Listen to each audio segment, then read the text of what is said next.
ጤና ይስጥልን የከበረ ሰላምታችን በመላው ዓለሙናችሁ ቃል ስፖርት ዩቲዩብ ቻናላችንን ለምትከታተሉ አድማጮቻችን ሁሉ ይድረስ ብለናል። ከእናንተ ከሆነው ቃል ስፖርት ዩቲዩብ ቻናል በመረጃ ሰዓታችን የተመራረጡና የተረጋገጡ ስፖርታዊ ጥንቅሮችን እንደ ሁልጊዜው ዛሬም ይዘን መተናል። ላይክ፣ ሰብስክራይብ፣ ሼር ስለምታደረጉን ስለ አጋርነታችሁ፣ ስለ ሀሳብ አስተያየታችሁ እጅግ አድርገን እናመሰግናለን። በዚህም ሰዓት ለእናንተ ውድ አድማጮቻችን በርከት ያሉ ጥንቅሮችን ስናነሳ በተለይም የዝውውር መስኮቱ ላይ በስፋት ትኩረት እናደርጋለን። በርከት ያሉ የሚጠበቁ ዝውውሮች አሉ። አንደኛው ከሀያላን ክለቦች ባርሴሎና ቤት በአንድ የሜዳ ክፍል የሚጠበቀውን ዝውውር በስፋት እናነሳለን። ከአሰልጣኙ የሚያገኘነው መግለጫ አለ በዛ ዝውውር ጉዳይ ላይ። በሪያል ማድሪድ የመረጃ ሰዓታችን በጣም ለየት ያለ መረጃ አግኝተናል ከዝውውር ጋር በተያያዘ። ከዛ ውጭ ዛሬ ማድሪድ ቤት ብዙ አዳዲስ እውነቶችን ያገኘንበት ነው። ያ የደራ ፍቅራቸው ቆሎ የሚያዘግነው ከአንድ ሳህን ላይ የነበረ እጃቸው ዛሬ ስልክ አላነሳ ብሏል። የዶናልድ ጄ ትራምፕ ስልክ አልነሳ ብሏል። ውድ ቤተሰቦቻችን የማይነሳው ለዣኒ ኢንፋንቲኖ ነው። ልዩ ጥንቅር በስፋት በዚህ ጉዳይ ላይ ይዘንላችኋል። በተወዳጁ የእንግሊዝ ፕሪሚየር ሊግ በርከት ያሉ መረጃዎችን ይዘን መተናል። በዝውውር መስኮቱም በሲቲ ቤት አንድ የሚጠበቅ ዝውውር አለ፣ እናጠረዋለን። በርካታ ሲቲንም ሲጠይቁ ነበረም። ታማኝ የዜና ምንጮችን ዋቢ እናደርጋለን። ቼልሲ በይፋ ተጫዋች አስፈርሟል። በእርግጥ ተጫዋቹ እንደሚፈርም ይታወቅ ነበረ። እንደ አዲስ የተቀላቀላቸውንም ተጫዋች እናነሳለን። በዝውውር መስኮቱ ከቼልሲ የሚፈለጉ በርከት ያሉ ተጫዋቾች አሉ። በተለይም ሁለት ተጫዋቾች ኦልሞስት ዝውውራቸው ተጠናቋል። በተለይ አንደኛውን አረጋግጠናል። ሰበር መረጃ ያለን ሊቨርፑል በይፋ ተጫዋች ሊያስፈርም ድርድር ጀምሯል።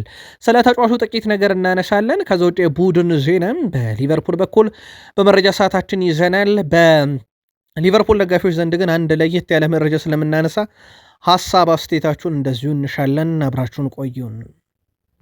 ከማንቸስተር ዩናይትድ ጋር በተያያዘ ዩናይትድ ተጫዋቻቸው በቱርክ ሊግ እየተፈለገ ይገኛል።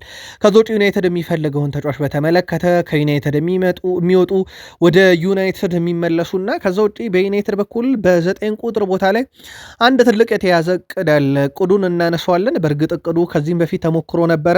ጉዳዩ በቃል ስፖርት ዩቲዩብ ቻናል ይዳሰሳል። አርሰናል ተጫዋቹን ያስፈርመው ዘንድ የተለመደ ነገር ገጥሞታል። አርሰናል አምናም ካቻ ምናም በእንዲህ አይነት ነገሮች ዝውውሮች በጣም ሲጓተቱ ነበረ። ዝውውሩ ግን ይፈጸም ዘንድ መረጃ እንነግራችኋለን። ከዛ ውጪ በአርሰናል በኩል ከቡድኑ የሚለቁ ተጫዋቾች ጋር በተያያዘ ተጨማሪ መረጃ አግኝተናል። አዲሱን ፈራሚ የተመለከተም ልዩ ጥንቅር ይዘናል። አርሰናል ቤት ዛሬ ይፋ የተደረገም አንድ ጉዳይ አለ። በቃል ስፖርት ዩቲዩብ ቻናል ቆይታ ስታደርጉ ትከታተሉታላችሁ። ላይክ፣ ሰብስክራይብ እና ሼር ማድረግ እንዳይረሳም። የ100,000 ሰብስክራይበራችን ጉዞ ቀጥሎ ወደ ቤተሰቦቻችን አሁን የመረጃ ለእናንተ ስናደርስ 307 ሰብስክራይበር ብቻ ይቀረናል። ሰብስክራይብ ማድረግ እንዳይረሳ። በዝውውር መስኮቱ ላይ ባርሴሎና የአጥቂ ስፍራውን ያጠናከራል ተብሎ በትልቁ ይጠበቃል። ከዚህ የአጥቂ ስፍራ ዝውውር ጋር በተያያዘው የተለመደው የዩሊያን አልቫሬዝ ጉዳይ እዛው በንጠልጠል እንዳለ ነው።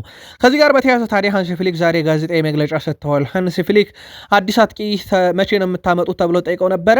መጠበቅ አለብን ትንሽ በስፖርቲንግ ዳይሬክተሩ ዴኮ ላይ ግን እኔ እምነት አለኝ፣ የሆነ ነገር ማድረግ እንዳለብንም እናውቃለን ብለዋል። ይህ ዝውውር በፌራን ቶሬዝም ላይ የተመሰረተ ነው፣ የሚፈጠረውን አብረን እናያለን ብለዋል። ስለዚህ ባርሴሎና ተጫዋች ሳስፈርም በፌራን ቶሬዝ ላይ ያለኝ ፍላጎት ግልጽ ነው፣ ሸጠዋለሁ። ካላስፈረምኩኝ ፌራን ቶሬዝን አቆየዋለሁ ይመስላል የሃንሲ ፍሊክ ዋነኛ ፍላጎት። አሁንም ባርሴሎና የአጥቂ ስፍራው ላይ ምናልባት ግን ከያዘው ወቅታዊ አቋም ካያችሁ ተጫዋች ላይመጡ የሚችሉበት በጣም ሰፊ ድል እየመጣ ነው። ዋነኛ ፍላጎታቸው ዩሊያን አልቫሬዝ ስለሆነ የአልቫሬዝ ጉዳይ እስከ ክስ እንደደረሰባቸውና በስፔን እግር ኳስ ፌዴሬሽን በአትሌቲኮ ማድሪድ በኩል ክስ እንደተከፈተባቸው ይታወቃል።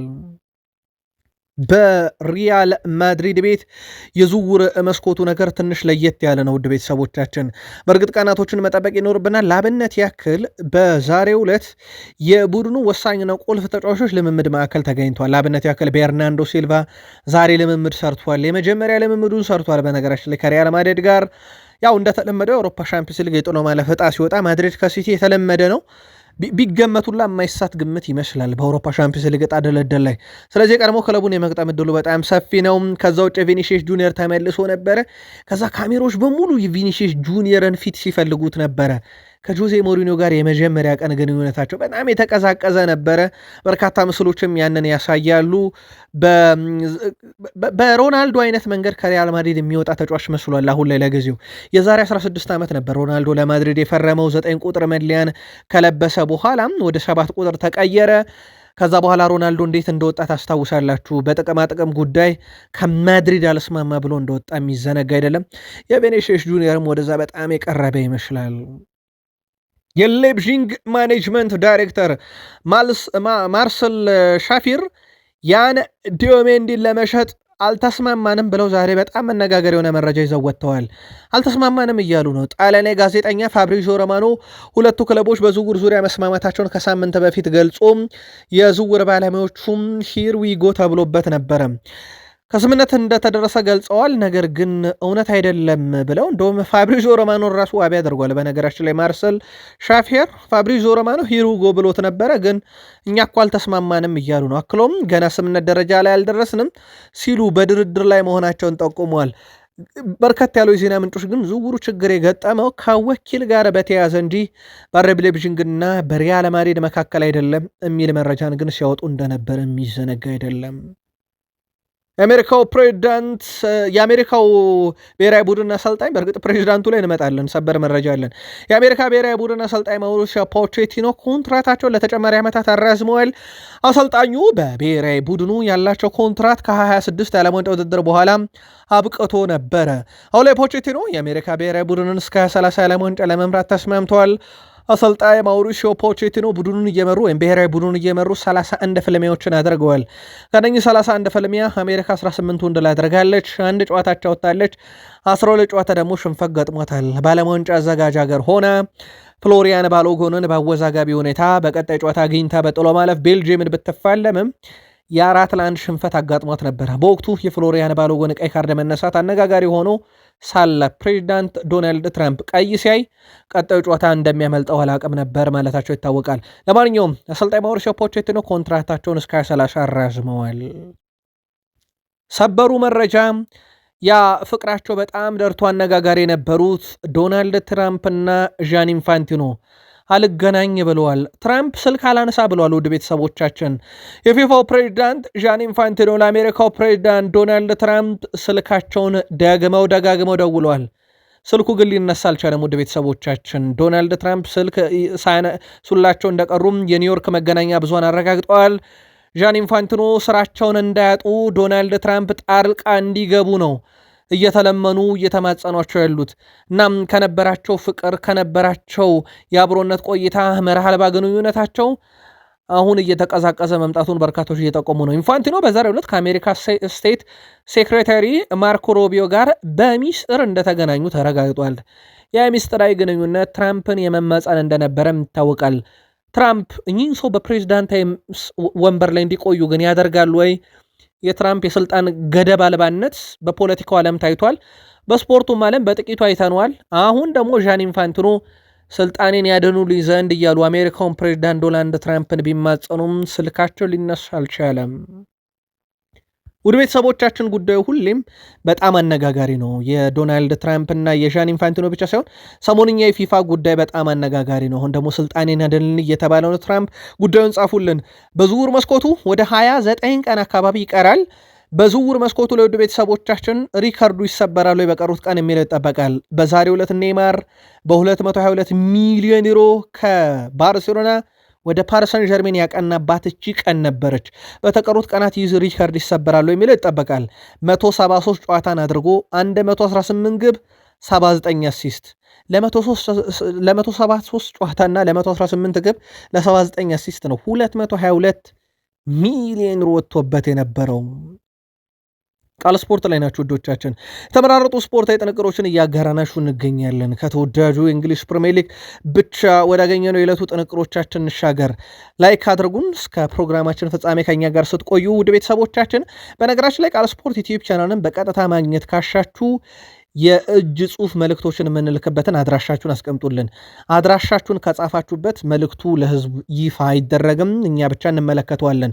ቃል ስፖርት ዩቲዩብ ቻናል እንደ አጠቃላይ ይህን መረጃ ስናቀርብላችሁ 300 ሰብስክራይበር ብቻ ይቀረናል ለ100,000። አጋርነታችሁ እንዳይለየን። ላይክ፣ ሰብስክራይብ፣ ሼር ስለምታደርጉን ከኛ ጋር ስለምትሆኑም እጅግ አድርገን አመስጋኞች ነን።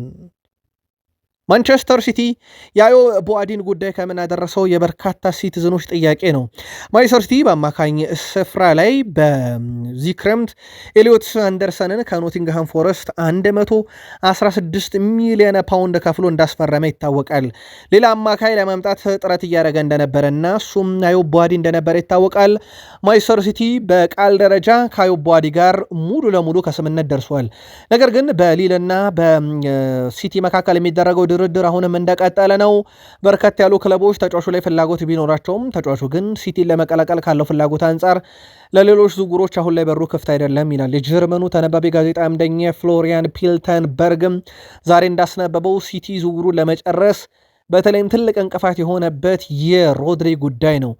በነገራችን ላይ ውድ ቤተሰቦቻችን በዚሁ አጋጣሚ ሮድሪ በሲቲ ከቆየ አዮ ቦአዲ ለሲቲ ፈርምና ቀጣይ ዓመት ሲቲን ይቀላቀላል። አንዱ ከሊል ጋር ድርድር ላይ እንዲቆዩ ያደረጋቸው ያ ነው። ነገር ግን ሮድሪ ወደ ሪያል ማድሪድ የሚያቀና ከሆነ አዮ ቦአዲ ፊርማውን ካኖረም በኋላ ወደ ሲቲ ይመጣል። በዝውውሩ ላይ አንዱ ድርድሩ ላይ እንዲዘገይ ያደረገው ሊል እኛ ጋር በውሰት ታቆዩታላችሁ ወይንስ ትወስዱታላችሁ ነው።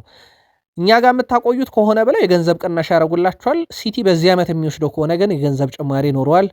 በዚሁ አጋጣሚ ለሲቲ መረጃውን ለማጥራት ያክል ነው። በዛሬው ዕለት ቼልሲ ተጫዋች በይፋ አስፈርሟል። ቼልሲ ያቀረበልኝን ውድቅ ላደርገው የማልችለው ትልቅ ጥያቄና እድል ነው ይለናል የቀድሞ የሊቨርፑል አምበልና ከሊቨርፑል ጋር ዋንጫን ከፍ አድርጎ የሳመው ጆርዳን ኤንደርሰን ሰማያዊ ሆኗል። በነገራችን ላይ የምዕራብ ለንደኑ ክለብ ቼልሲ እንግሊዝን የመሃል ሜዳ ተሰላፊ ጆርዳን ኤንደርሰንን ማስፈረማቸውን ይፋ አድርገዋል። የ36 ዓመቱ የቀድሞ የሊቨርፑል አምበልና ዋንጫ ሲያነሱ ከፍ ሲያደርግ የከረመው ሊቨርፑላዊ አሁን ሰማያዊ ሲሆን ጆርዳን ኤንደርሰን በነፃ ነው ቼልሲን የተቀላቀለው። ሄንደርሰን ከፊርማው በኋላም የክለቡ ትልቅ አሰልጣኝና የተጫዋች ጥራት ስብስብ ውድቅ ማድረግ የማልችለው ትልቅ ጥያቄ እንዲሆንብኝ አድርጓል ሲል ተደምጧል። የክለቡ ባለቤቶች ክለቡ ምን ያህል እንዲሳካለት እንደሚፈልጉ ሳውቅ ተደንቅ ያለውን ብሏል። ሜዳ ላይና ከሜዳ ውጭ ያለኝን ሁሉ ለቼልሲ ለመስጠት ዝግጁ ነኝ ሲልም ተደምጧል። የቀድሞ የሊቨርፑል አምበል አሁን ሰማያዊ ሆኗል። በቼልሲ በኩል ምናልባት እንደ አዲስ ፈራሚ ሊጠቀስ የሚችለው ከሰሞኑ ማይካሎ ሙድሪክ እንደሆነ ይታወቃል። ምንም ጥርጥር የለውም። በቼልሲ ቤት አዲስ ፈራሚ ሆኖ ብቅ ይላል። በቼልሲ በኩል 2 ዓመት አላየነውን ተጫዋቹን ማይካሎ ሙድሪክ ወደ ስብስቡ እንዲመለስ ከተደረገ በኋላ በዛሬው ዕለት ከቡድን አጋሮቹ ጋር ልምምድ ሰርቷል፣ ፎቶ ተነስቷል። በጣም ጥሩ ጊዜ ነበር እንዳሳለፈም የተናገረው። ማይካሎ ሙድሪክን በተመለከተ ግን ከቼልሲ ጋር ይቆያል አይቆይም በሚለው ጉዳይ ላይ የቀድሞ ውድድር ዝግጅት ላይ የሚያደርገው ቆይታ ይወሰናል። ከዚህ ጋር በተያያዘ ፋብሪዚዮ ሮማኖ የተጫዋቹ ፈላጊ ሆኖ በርከት ያሉ ክለቦች መምጣታቸው ግን አይቀርም የሚል ዘገባን ይዞ ወጥተዋል። ክሪስታል ፓላስ ማክሰን ላክሩዋን የተነጠቀው በቼልሲ ነው። ታዲያ ተተኪውንም ከዛው ከቼልሲ ብሏል። አክሰል ዲሳሴን ከቼልሲ ለማስፈረም ፍላጎት አላቸው። በቅርቡም ይፋዊ ጥያቄ ያቀርባሉ ተብሎ ይታሰባል። ጥያቄው ቋሚ ወይም በውሰት ይሁን በሚለው ጉዳይ ላይ መጨረሻ ውሳኔ አልተወሰነም። ሁለቱ ክለቦች ንግግርን ያደርጋሉ ተብሏል። ቼልሲ አክሰል ዲሳሴን በቋሚነት ለመሸጥ ፍላጎት እንዳለው ይታወቃል። በእርግጥ የቼልሲ ስኳድ ዴብስ በጣም ሰፊና ጥልቅ ነው። የሚቀነሱ ተጫዋቾች ይጠበቃሉ። ቼልሲ ቀጣይ ዓመት ፕሪሚየር ሊግ ካራቦ ካፕና ኤፍ ኤ ካፕ ብቻ እንዳለበት ይታወቃል። ወይም የተረጋገጠ 40 ጨዋታ ብቻ እጃቸው ላይ እንዳለ ይታወቃል። በርካታ ተቀናሽ ይኖራል። ከዛ ውጪ ኮሞ ተጫዋች ለማስፈረም ከቼልሲ ከስምነት ደርሷል። በቃል ደረጃ ከስምነት የደረሰው በ30 ሚሊዮን ዩሮ ተጫዋቹን ማስፈረም ነው። በሁለቱ ክለቦች መካከልም ስምነቱ በቃል ደረጃ ተፈጽሟል። ቼልሲም ተጫዋቹ በቀጣይ የሕክምና ምርመራው እንዲያደርግም ፍቃድ ይሰጣል ተብሏል። ዝውውሩ 30 ሚሊዮን ዩሮ ቀጥታ የሚከፈል 6 ሚሊዮን ዩሮ ደግሞ እየታየ የሚጨመር የዝውውር ሂሳብ መሆኑም ተረጋግጧል። ሰበሩ መረጃ ሊቨርፑል ቤት ነው። ውድ ቤተሰቦቻችን የሊቨርፑል ደጋፊዎች ባይወዱትም ግን ተጫዋች ሊያስፈርሙ ክለባቸው ይፋ ድርድር ጀምሯል። ሊቨርፑል በዛሬው ዕለት ከብራድሊ ባርኮላ ዝውውር ጋር በተያዘ ይፋ ድርድር ከፓሪስ ሰን ዠርሜን ጋር መጀመሩ ተረጋግጧል። በቃል ደረጃ ውይይት እንደነበራቸው ይታወቃል። በውይይቱ መካከልም ፓሪስ ሰን ዠርሜን ተጫዋቹን ለመሸጥ ባቀደው ሂሳብ ላይ ከ100 ሚሊዮን ዩሮ በታች እንደማይሸጡ አስታውቋል። በሁለቱ መካከል የነበረው የርቀት ውይይት አሁን ላይ በቅርበት ሆኗል። ሊቨርፑል ባርኮላን ለማምጣት አስቀድሞን ፍላጎት እንደነበረው ይታወቃል። ባርኮላ በሊቨርፑል ለመጫወት ዝግጁ ነው ሲባል ተጫዋቹ በፓሪስ ሰን ዠርሜን የቀረበለትን ኮንትራት እንደማይፈርምም በቅርቡ አስታውቆ እንደነበረ ይታወቃል። ድርድሩ በይፋ ተጀምሯል። ዝውውሩ አይቀሬ መሆኑ ሲጠበቅ ነበረ። አሁን ሞር ቀርቧል። ሊቨርፑልያን ደጋፊዎች የቃል ስፖርት ዩቲዩብ ቻናል ቤተሰቦቻችን ብዙ እንዳልወደዱት የተናገሩ ተጫዋች እንደነበረ ይታወቃል። በነገራችን ላይ ብራድሊ ባርኮላ 77 ቀን ወይም በጨዋታ ደረጃ 12 ጨዋታ ብቻ ያመለጠው ተጫዋች ነው በጉዳት። ይሄም 2023/24 2 ጉዳት፣ 2024/25 1 ጉዳት፣ 2025/26 2 ጉዳቶችን ብቻ አስተናግዷል። በአንድ ሲዝን በጣም ረጅሙ የተባለው 27 ቀን በጉዳት ከሜዳ የራቀበትና 5 ጨዋታ ያመለጠው ነው። ብራድሊ ባርኮላ ሊቨርፑል ቤት አይቀሬ ዝውውር ሆኗል። ዶሚኒክ ሶቦዝ ላይ በቀጣይ ውድድር ዓመት በሊቨርፑል ከሚጠበቁ ተጫዋቾች ውስጥ አንደኛው ነው፣ ምንም ጥርጥር የለውም። ዶሚኒክ ሶቦዝ ላይ ከሊድስ ጨዋታ ብቻ ይልቅ እንደ አጠቃላይ በአሜሪካ ያሳለፍናቸውን ቆይታ በአጠቃላይ መገምገም ይሻላል። እርስ በርሳችን እየተዋወቀን እየመጣን ነው። ረጅም ጊዜ አብረን አልነበርንም። አዳዲስ ተጫዋቾችም ተቀላቅለውናል። የአካዳሚ ተጫዋቾችም መጥተዋል። አዲስ አሰልጣኝ መጥተዋል። ከአዲሱ አሰልጣኝ ጋር ብዙ የምንለምዳቸው ነገሮች አሉ።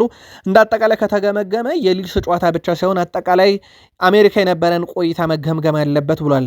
2 ድሎችን አስመዝግበናል፣ 1 ሽንፈት አጋጥሞናል የሚለው ተጫዋቹ ከነኚህ ሁሉ ብዙ ተምረንበታልና ትንሽ ጊዜ ጠብቁን እያለ ነው ለሊቨርፑል ደጋፊዎች። ማንቸስተር ዩናይትድ በዝውውር መስኮቱ ላይ አንድ የሜዳ ክፍል ላይ ዝውውር እንዳይፈጽም ያዘገየው የራሽፈርድ መመለስ እንደሆነ ይታወቃል። አሁን ባለው ሂደትም በማንቸስተር ዩናይትድ ማርከስ ራሽፈርድ የቡድኑ የግራ ክንፍ አጥቂ አካል እንደሚሆን የተረጋገጠ ነው። አዲስ ትልቅ ፈላጊ እስካልመጣ ድረስ። ከዚህ ጋር በተያያዘ የቱርኩ ክለብ ፌነርባቼ ማርከስ ራሽፈርድን ለማስፈረም በዝርዝር ውስጥ አካቶ ጥረት ያደርጋል ተብሏል። የቱርኩ ክለብ የራሽፈርድን ተወካዮች አግኝቶ ማነጋገሩም ሲረጋገጥ የፋይናንስ ችግር የለም፣ የገንዘብ ጉዳይ ችግር እንደማይሆን ተረጋግጧል። ራፋኤል ሊያውና ኢስማኤል ሳርም በፌነርባቼ ዝርዝር ውስጥ ያሉ ቢሆንም ቅድሚያውን የሰጡት ለራሽፈርድ ነው ተብሏል። ራሽፈርድ ገንዘብ ችግር እንደማይሆን ተነግሮታል፣ ወደዛ ቢሄድ ማለት ነው።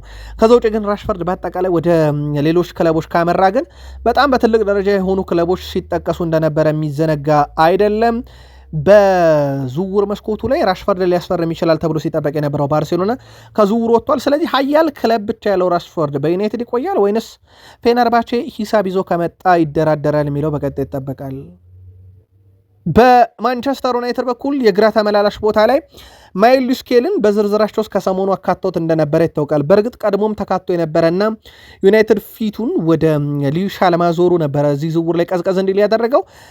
ቶም ካቶን በዛሬው ዕለት ማይልስ ስኬሊ በአርሰናል ስለመሸጡ የተረጋገጠ ነገር የለምና በዩናይትድ እና በአርሰናል መካከል ድርድርም አልተደረገም። ስለመሸጡ የተረጋገጠ ነገር የለም፣ የአርሰናል ውሳኔ መጠበቅ አለበት የሚል መረጃን ይዞ ወጥቷል። በማንቸስተር ዩናይትድ በኩል ደግሞ ሳሙኤል ሉካረስት ይዞት በወጣው መረጃ መሰረት ከቡድኑ የሚለቁ በርካታ ያሉ ተጫዋቾች አሉ። በተለይም በአጥቂ ስፍራ ላይ የሚገኙ ቾዶቢ በዚህ ክረምት በዋናው ቡድን የማይጫወት ከሆነ በውሰት ክለቡን ይለቃል። ዳን ጎር ደግሞ ከሞላ ጎደል በእርግጠኝነት በዘላቂ ዝውውር መስኮት ክለቡን በቋሚነት የመልቀቅ ዕድሉ ሰፊ ነው የሚል ዘገባን ይዞ ወጥቷል። ከዙር ጋር በተያዘ በማንቸስተር ዩናይትድ በኩል የግራ ተመላላሽ ለማስፈረም በሚደረገው ጥረት ላይ በርካታ አማራጮችን እያዩ ይገኛሉ። ማንቸስተር ዩናይትድ በሪያል ሶሴዳድ ቤት እየተጫወተ የሚገኘውን ጆርጅ ሳሊናስን እንዲሁ እየተከታተሉ ይገኛሉ። ጆርጅ ሳሊናስ በዩናይትድ የመጀመሪያ ተመራጭ ተጫዋች ባይሆንም ግን ዩናይትዶች ከያዟቸው ማይሌሌዩስ ስኬሊ፣ ሊዩስ ሃል እና አንቶኒ ሮቢንሰን ጋር ይህንም ተጫዋች ሁኔታ እየተከታተለ ይገኛል። በውል ማፍረሻው ላይ 16 ሚሊዮን ዩሮ እንዳለው ተረጋግጧል። ማንቸስተር ዩናይትድ በተጫዋቹ ጉዳይ ላይ ቁጥር 1 ምርጫው ባይሆንም ግን በዝርዝራቸው ውስጥ አካተው ሁኔታውን እየተከታተሉ ነው። በዚህ ዝውውር ላይ ሌሎች በርከት ያሉ ክለቦች ፈላጊ መሆናቸውንም ስካይ ስፖርት አስነብበዋል። በማንቸስተር ዩናይትድ በኩል ግን ከሰሞኑ ዝውውር ሊኖር እንደሚችልም ሳሙኤል ሉካረስትም ከሰሞኑ ማረጋገጫ ሰጥቶበት ነበረ። ስካይ ስፖርትም ዩናይትድ ቤት በአማካኝ ክፍል ላይ ራሱ እስከ 70 ሚሊዮን ዩሮ ዩናይትድ ሊያወጣ የሚችልበት ዝውውር ይጠበቃል የሚል ዘገባን ይዞ ወጥቷል። በአጥቂ ስፍራ ላይ ማንቸስተር ዩናይትዶች ብራያን ቤሞንም በ9 ቁጥር ቦታ እንደሚጠቀሙት አረጋግጠዋል። በተለይም በማንቸስተር ዩናይትድ በተጠናቀቀ የውድድር ዓመት በቤንያሚን ሼሽኮ ሳይሆን ማንቸስተር ዩናይትድ እንደሚታወቀው አብዛኛውን ጨዋታ በብራያን ቤሞ ነበረ በ9 ቁጥር ቦታ ላይ ጀምረው። ምንም እንኳን ተጫዋቹ በአሰልጣኙ የሚሰጠኝ ቦታ ላይ እጫወታለሁ ግን ሞር የክንፍ አጥቂ ባህሪ ያለኝ ቢልም አዲሱም አሰልጣኝ ሆነው በማንቸስተር ዩናይትድ የደረሱት ማይከል ካሪክ ብራያን ቤሞን በክንፍ አጥቂነት በጥቂት ጨዋታ ብቻ ነው የተጠቀሙት። ከዛ ውጭ ሞር 9 ቁጥር ላይ አድርገው ነበር ሲጠቀሙት የነበረው። በሚቀጥለውም የውድድር ዓመት ማንቸስተር ዩናይትድ አጥቂ የማያስፈርም ከሆነ እና ዜርኪዚም ለቋል አጥቂ ካላገኘ ብራያን ቤሞ እና ቤንያሚን ሼሽኮ የዩናይትድ የፊት መስመር አጥቂ ሆነው ይቀጥላሉ። ከዛ ውጪ በማንቸስተር ዩናይትድ ያው ብራያን ቤሞ ቡድኑን ቀድሞ ነው የተቀላቀለው። እንደውም ከሰሞኑ አትሌቲኮን ሲያሸንፍ 2 ጎል አስቆጥሮ ነበረ። ሌሎች ወሳኝ ተጫዋቾች ወደ ቡድኑ ተመልሰዋል። ብሩኖ ፈርናንዴዝ፣ ዲያጎ ዳሎ፣ ኑስር ማዝራዊ፣ ማቲያስ ኩኛ ለቅድመ ውድድር ዝግጅት ካሪንግተን ደርሰዋል። በቀጣይ ጨዋታ ዩናይትድን ይወክላሉም ተብሎ ይጠበቃል። ቪኒሺየስ ከፈረመ ለአርሰናል ትልቅ ነገር ነው የሚለን ጃክ ዊልሼር ነው። የቀድሞ የአርሰናል አማካኝ ጃክ ዊልሼር ስለ ቪኒሺየስ ጁኒየር የአርሰናል ዝውውር ተጠይቆ ነበረ። ጃክ ዊልሼር በምላሹ እኔ እንደ ማንኛውም ሰው ዜናዎችን ነው የሚከታተለው፣ ተጨማሪ ነገር መረጃ ልሰጣችሁ አልችልም ብሏል። ነገር ግን ለአርሰናል ትልቅ ነገር የሚያመጣ ፊርማ ሊሆን ይችላል ያለው ጃክ ዊልሼር አክሎም እንደሱ አይነት ተጫዋች ለማስፈረም ሜዳ ላይ እንዲሁም በንግድ ላይ ትልቅ ተጽዕኖ ፈጣሪ ክለብ መሆን አለበት። አርሰናል እሱን ለማስፈረም እየተንቀሳቀሰ መሆኑ የአርሰናልን ተጽዕኖ ፈጣሪ ክለብነት ጥንቅቅ አድርጎ የሚያሳይ ነው እያለ ነው።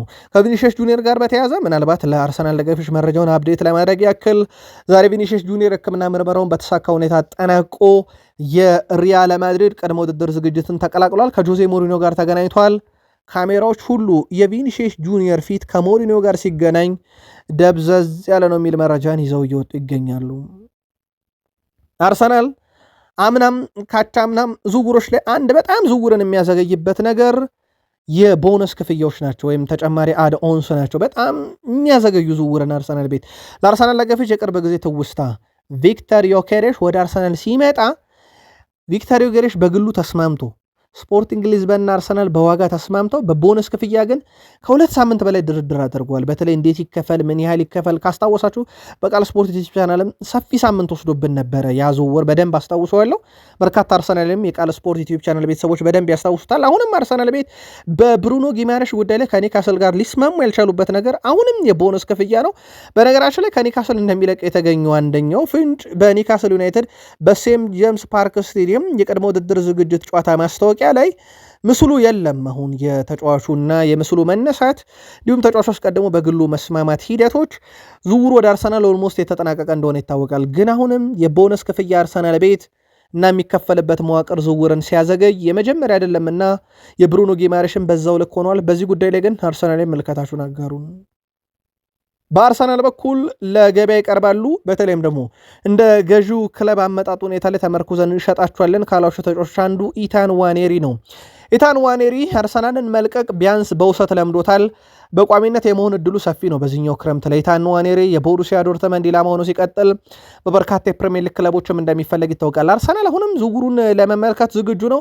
ነገር ግን ፈላጊ ክለቡ በአሰልጣኝ ሚኬል አርቴታ ከፍተኛ ግምት የሚሰጠው ተጫዋች እንደመሆኑ መጠን በውሰት ከሄደ የመጫወቻ ደቂቃ 100% ዋስትና፣ በቋሚነት ከሄደ ደግሞ ትልቅ ገንዘብን ይፈልጋሉ ተብሏል። በአንድ ወቅት ማይል ሉዊስ ስኬሊ እና ኢታን ዋኔሪ በአርሰናል በጣም ትልቅ ግምት የሚሰጣቸው ተጫዋች ሆነው ውላቸውንም አራዝመው እንደነበር ይታወቃል። አርሰናል በክረምት ከፈጠማቸው ዝውውሮች ውስጥ አንደኛው የክሪስቶስ ዞሊሽ ነው። አሌክሲስ ሳንቼዝን በአርሰናል በደንብ ተመልክቼዋለሁ እና የእሱ የጨዋታ ስታይል በጣም ይስበኛል ብሏል። በሁላችንም በሁለታችን መካከል የሆነ የሚመሳሰል ነገር አለ ብዬ አስባለሁ፣ የእሱ ተጽዕኖ አለብኝ እያለ ነው ክሪስቶስ ዞሊሽ። የሚጮቱት በአንድ ተመሳይ ሜዳ ክፍል ላይ ነው። ምናልባት ቴክኒካል ብቃት አንድን ተጫዋች ከአንድ ለማመሳሰል በጣም ይቸግራል፣ ግን በተጫዋች ደረጃ እሱን የሚመስል የተወሰነ ፕሮፋይል አለኝ እያለ ነው። ምናልባት ይህንን ፕሪሚየር ሊጉ ሲጀመር ከሳምንት ክሪስቶስ ዞሊስን በቴሌቪዥን መስኮት ስናየው ለፍርድ የምንቀመጥ ይሆናል። ግን ተጫዋቹ በጣም እሱን እመስላለሁ እያለ ነው። የአርሰናል ደጋፊዎች በቅድመ ውድድር ዝግጅት አስተዋላችሁ ሰው ጻፉልን። ከዛ ውጭ ግን አሌክሲስ ሳንቼዝን ስሙን ስላነሳን ነው። አሌክሲስ ሳንቼዝ አንድ በጣም የማይረሳ ትውስታ አለው። ልክ አርሰናል ልቆ ወደ ማንቸስተር ዩናይትድ ተቀላቀለ። ከዛ በኋላ ወደ ቤቱና ወደ ኤጀንቱ ሲመለስ አንድ ጥያቄ ነበር የጠየቃቸው። ወደ አርሰናል መመለስ እችላለሁ ወይ በሚል እና ሁሉም እንደሳቁበት ተናግሮ ነበረ። ለማንኛውም ዛሬ ላይ እሱ የአንድ ተጫዋችም አርአያ ነው። ዛሬ ከአርሰናል ጋር በተያዘ በነገራችን ላይ ቢጫ ከላይ መለያ ጥቁር ቁምጣ በቀጣይ ውድድር ዓመት ከሜዳ ውጭ የሚለብሱት ሶስተኛ መለያ መሆኑንም እንዲሁ ይፋ ያደረጉበት ቀን ነው። ቃል ስፖርት ዩቲዩብ ቻናል ላይ ናችሁ። ላይክ አድርጉን። ሁላችሁም ሀሳብ አስተያየታችሁን ስለምታጋሩ እናመሰግናለን። እኛ ማግኘት ካሻችሁ የጽሁፍ መልእክት የምንልክበትን አድራሻ አስቀምጡልን። በዛ የጽሁፍ መልእክት እየላክንላችሁ እንገኛለን። ከዛ ውጪ ለ100,000 ሰብስክራይበር ወደ 300 ገደማ ብቻ ሰብስክራይበር ያስፈልገናል። ለወዳጅ ዘመዶቻችሁ ሼር አድርጉ። ሰብስክራይብ ሳታደርጉ የምትመለከቱን ካላችሁ ሰብስክራይብ አድርጉልን። ቃል ስፖርት ዩቲዩብ ቻናል በነገራችን ላይ ላለፉት 4 ዓመታት ገደማ በዩቲዩብ ቻናል በእናንተ ውድ አድማጮቻችን አማካኝነት በከፍታ እየተሰማን ነው። ከልብ እናመሰግናለን። በማለዳው መረጃ እንገናኝ። የሆኑን ጥንቅር ሲጋ በቃን።